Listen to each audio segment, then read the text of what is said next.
L'interstice est à peine visible. Ceci est la porte d'entrée d'une chirobox, un gîte intégré dans l'isolation de ce bâtiment de l'IUT de Bourges pour faire revenir les chauves-souris, des dizaines de noctules et de pipistrelles communes. L'objectif, en fait, c'est que les chauves-souris, elles rentrent par l'entrée qui est ici. Donc ça ressemble en fait à une fente de boîte aux lettres, tout simplement. Donc les chauves-souris, elles rentrent, elles passent par ici, elles viennent tout en haut, se mettre la tête en bas. Un nichoir comme celui-ci peut accueillir jusqu'à une cinquantaine de chauves-souris.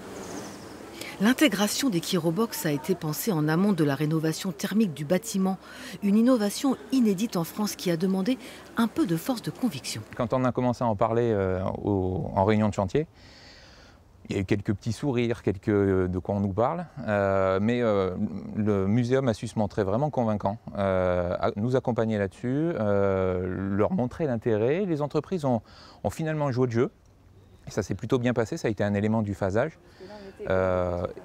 Et au final, on a un résultat qui est plutôt très satisfaisant pour nous et pour les chauves-souris, pour le muséum, pour tous les partenaires. Les nichoirs ont été installés pendant les travaux et en fait très rapidement, quelques semaines après la fin des travaux, il y a quelques individus qui sont venus, qui s'y sont installés et puis d'autres chauves-souris ont suivi le mouvement et comme ça en fait la totalité des nichoirs s'est retrouvée colonisée et nous n'avons pas eu besoin d'avoir recours à justement des appâts, que ce soit avec du guano, donc des crottes de chauves-souris ou des ultrasons ou quoi que ce soit. Les chauves-souris se sont installées naturellement dans les nichoirs.